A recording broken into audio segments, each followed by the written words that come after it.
شہداء کی شہادت کی مناسبت سے جب اس واقعے کو دیکھتے ہیں، ظاہر ہے کہ اہل بیت اطہار علیہ السلام کے پیغام کا ایک عروج ہے واقعہ کربلا کے اندر۔ اہل بیت اطہار علیہ السلام کی مظلومیت ہمیں نظر آتی ہے۔ آپ مقایسہ کیجیے،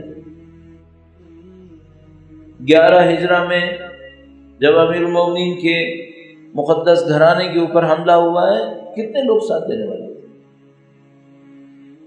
اتنے بھی نہیں کہ لوگ امیر المومنین کے دروازے کے سامنے کھڑے ہوتے، کسی کی جان جاتی۔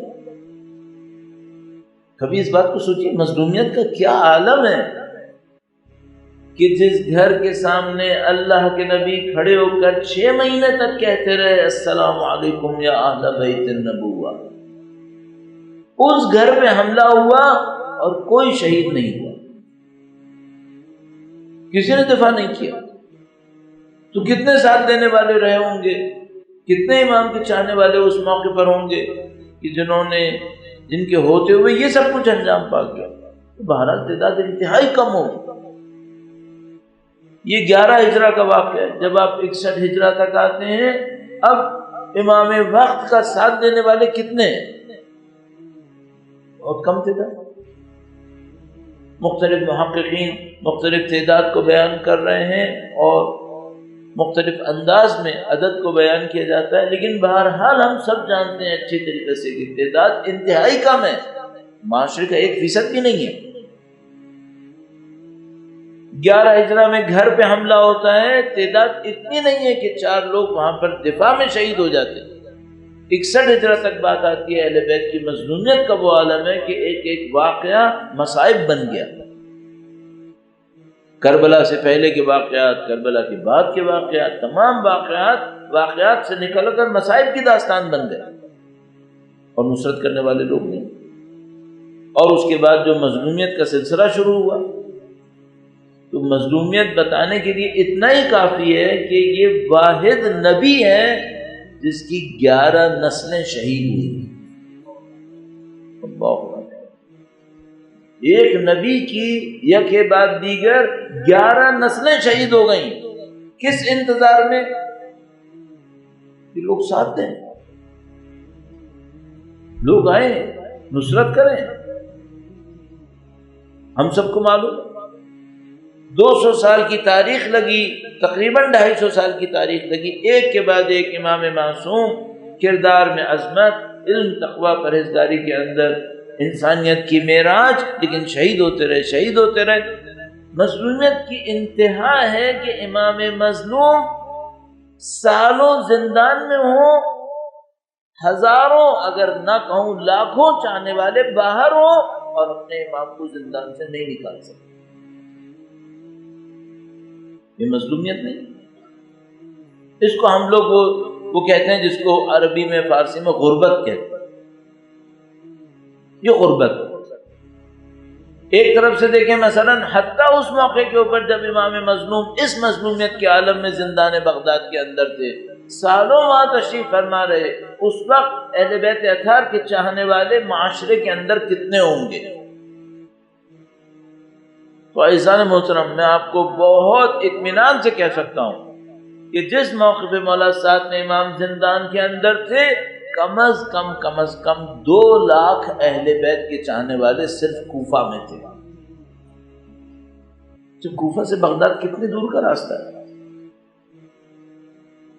یہ جو 2 لاکھ کوفہ میں تھے، اور وہ 2 لاکھ بھی جو میں آپ کی خدمت میں عرض کر رہا ہوں، یہ مولا 5ویں اور 6ٹھے امام کے زمانے کی باتیں ہیں، جب کمانڈر ابو سلمہ خلال یا ابو مسلم خراسانی ان کو خط لکھ کے بھیجتا ہے اور کہتا ہے میں 3 لاکھ کی فوج آپ کے لیے لا سکتا ہوں۔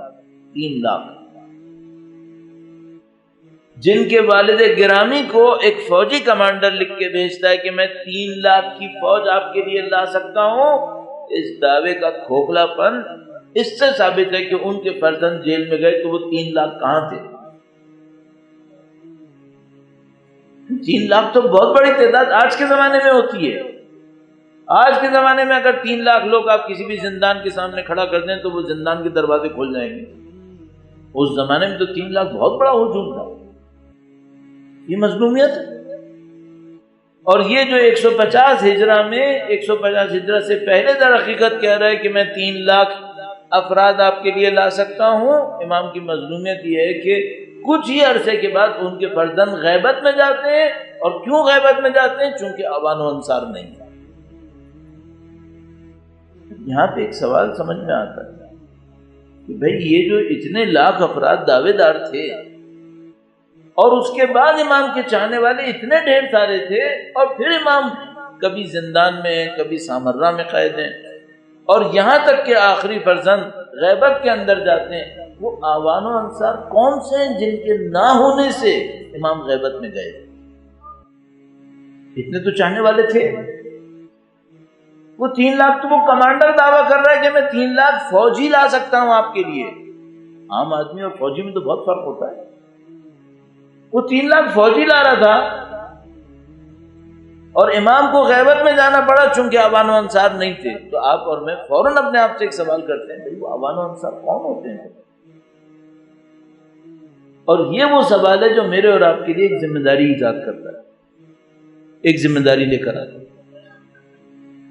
اور وہ ذمہ داری کیا ذمہ داری ہے؟ وہ ذمہ داری یہ کہ خدا نہ کرے نعوذ باللہ تعالی ہم بھی اس ہجوم کا حصہ نہ بنے جس کے 3 لاکھ ہونے کے باوجود امام مظلوم زندان میں ہوتا ہے. ہم بھی اس کا حصہ نہ بن جائیں. ہم بھی اس کا حصہ نہ بن جائیں کہ 4 لاکھ تعداد میں ہوتے ہیں لیکن امام مظلوم کو غیبت میں جانا پڑتا ہے چونکہ اوان و انصار نہیں. یہاں پر پہنچ کر انسان اپنے آپ سے ایک سوال کرتا ہے کہ وہ اوان و انصار ہیں کون؟ ان کی خاصیت کیا ہوتی ہے؟ اگر ہم یہ کہیں وہ اوان و انصار وہی ہوتے ہیں جس کو ہم آج کے زمانے میں اہل بیت کا ماننے والا چاہنے والا تعبیر کرتے ہیں، تو پھر یہ میں آپ کو گارنٹی سے عرض کر رہا ہوں کہ اتنی تعداد اس زمانے میں بھی یقیناً موجود ہے جب امام کی غیبت ہوئی ہے. اور غیبت کیوں ہوئی ہے؟ اوان و انصار کے نہ ہونے سے.